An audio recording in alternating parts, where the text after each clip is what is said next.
What if I told you that one of the best corners in the SEC used to be a dual threat quarterback? Kelly Jones went from running an offense in high school to locking down receivers at Mississippi State. Now he enters 2026 as one of the most intriguing press man corners in the 2027 NFL Draft. What's going on, everybody? Welcome back. Draft Yoda here. Today we're breaking down Mississippi State's Kelly Jones. Jones currently sitting with a 9.02, a number 6 cornerback, number 38 overall. And this is one of those evaluations where the traits are easy to understand. Length, pressability, man coverage, ball production, low catch rate, reliable tackling, and that's the foundation. Kelly Jones is not a corner who needs to be overcomplicated. He is at his best when you let him line up outside, get in a receiver's face, use his length, his ability to mirror a route, and challenge at a catch point. That is his game. But the reason he's cornerback 6 instead of higher is because the projection still has a few questions. How clean is he in zone? Can he handle quick separators underneath? Can he turn the low catch rate into even more ball production? Can he eliminate the touchdowns allowed? Those are details that determine whether he is a good SEC corner or a legitimate NFL starter. Kelly Jones started his career at Clarksdale High School in Mississippi as a dual threat quarterback, and he's a real weapon. He had 1,424 yards and 19 touchdowns as a senior. That was rushing. He also threw for 10 more scores. And 29 touchdowns as a senior isn't anything, it's not something to be negative about. He helped lead his school to 4 straight regional titles, and it tells you a lot. This is not just a good athlete getting moved around. This is a guy who, with the ball in his hands and the offense ran through him. He understands space, angles, leverage, and how defenders react. And that matters when, you move to corner, because former quarterbacks often have a different feel for the game. Jones signed with Mississippi State as a 3-star recruit and made the move to cornerback almost immediately. It's not easy, going from quarterback to corner. It's a major transition. Quarterbacks control the play, corners react. Quarterbacks, where the ball is supposed to go. Corner, you have to diagnose it through the formation, receivers release, the route, the quarterback drop, and the down and distance. It's a different world. So the development curve here really matters. He redshirted in 2023, 2024 as a redshirt freshman, started 4 games and had 29 tackles. And that season was about learning for him. He was still learning a new position, learning the SEC receivers. But 2025, he became a full starter for Mississippi State and held the job all season long. 13 games, finished with 27 tackles, 9 pass breakups, and 2 interceptions, 13 all-SEC honors, and he ranked among the SEC leaders in pass breakups.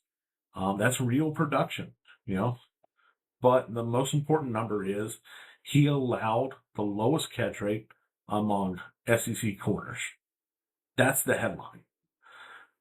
Because cornerback evaluation is not just about interceptions. Interceptions are amazing. They're awesome. Pass breakups matter. But the job is simple. Do not let the receiver catch the football. And Jones did not let receivers catch footballs. When you combine his frame, his pressability, his ball production, you understand why he is, inside my top 40 prospects. First thing I love about him is his length. 76-inch frame. That matters because the length changes the math at cornerback. It gives you more margin for error and press. It gives you a bigger strike zone at the line of scrimmage. It lets you, contest passes even when you're not perfectly positioned. It shrinks windows drastically, and it bothers receivers at catch points. And for Jones, the length is one of the defining traits. When he gets hands on receivers early, he can really disrupt them. When he is in a phase downfield, he can play through the hands. And when the ball is in the air, he can contest without really panicking. And that's going to make an NFL team that runs a press man corner absolutely fall in love with Kelly Jones. Speaking of press man, the second thing I love about him is his man coverage. He is sticky in trail technique. Some corners can press, but once receivers get into the route, they lose connection. Jones does a good job of staying attached. He understands how to use his frame. He understands how to stay in the hip pocket. And when receivers try to stack him vertically, he has enough length to stay relevant at the catch point. And that's why the low catch rate really matters, because it's not just lucky. He's not getting lucky. He's forcing difficult completions and making quarterbacks throw perfect footballs. And in college football, most quarterbacks can't do that consistently. And that's how you become a shutdown presence on the outside. Third thing I love about him is his ball production. 9 pass breakups, 2 interceptions. He had takeaways against Texas A&M, Missouri, and Georgia. That matters because you want corners who can finish plays. A corner who is always in position but never affects the football is useful. But a corner who is in position and can take a ball away changes a game. Jones has shown both. He can contest, he can pass break up, and he can create turnovers. And he has been on the outside, on the other side of the ball. He understands timing. He understands when a quarterback wants to release the ball. And now that he's becoming more comfortable at corner, those instincts are showing up and helping him succeed as a cornerback.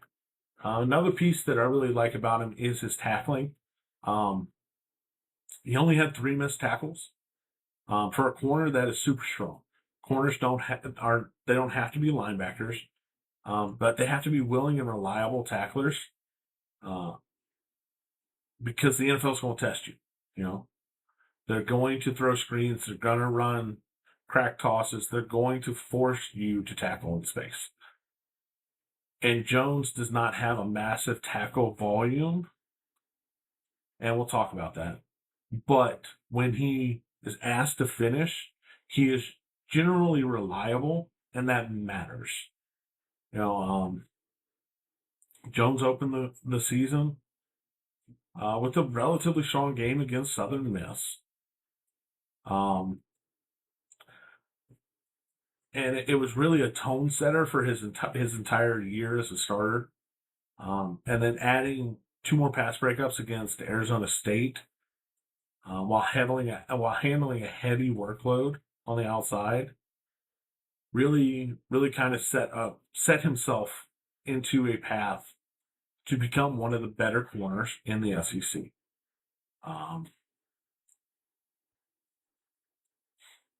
Nobody's perfect. I've said in every single one, there is nobody perfect. Never be anybody perfect. First thing that jumps off the page is the touchdowns allowed. Jones gave up 3 scores despite allowing such a low catch rate. And that's a strange part of his profile.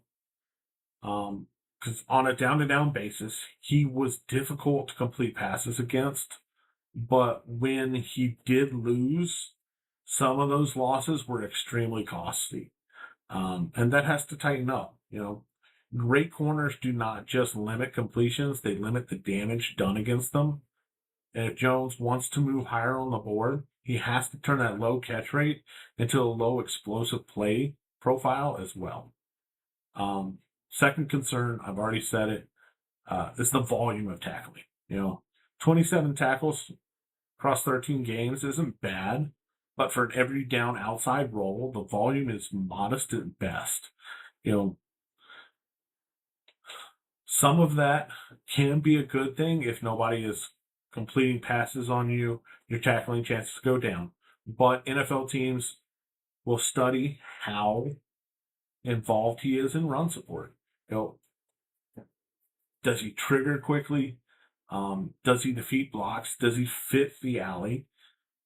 And does he want to be part of a physical game? His missed tackle rate is good.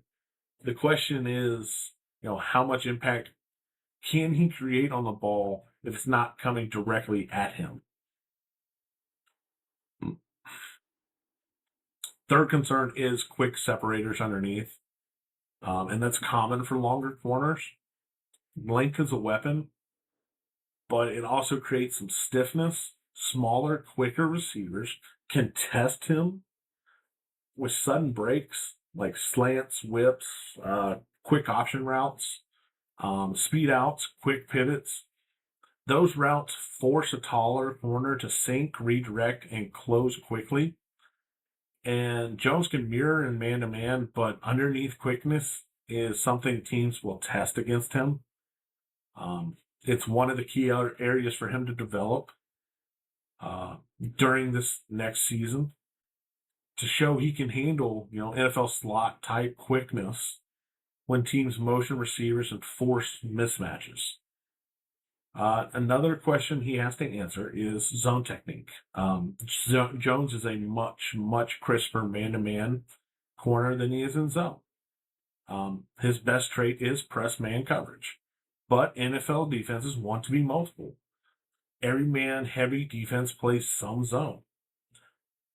And even press teams play, match concepts. You have pass routes, you have read combinations, you have you have an understanding for spacing. Jones just has to develop playing in a zone. Right now, his fit is clear. Let him play tight coverage, let him be physical, and let him challenge the football. The reason he's cornerback 6 is this cornerback group is strong. The top of the board has corners with either more complete coverage versatility, higher end athletic production, or more proven national profiles. But Jones absolutely belongs in the conversation because of his rare length and his press man traits. If you are a corner that allows the lowest catch rate among SEC corners, you're going to be in the conversation for top corners in a draft class. It just is what it is.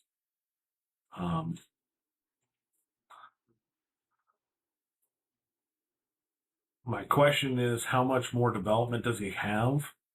And can that technical side catch up? Because currently he's at 9.02 and cornerback 6. But if he can show me that he's caught up in his development from changing from a quarterback to a corner, he can really climb. He can absolutely climb. And 2026 is a true turning point.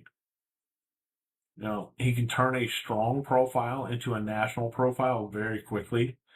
He's proven that he can keep completion rates down.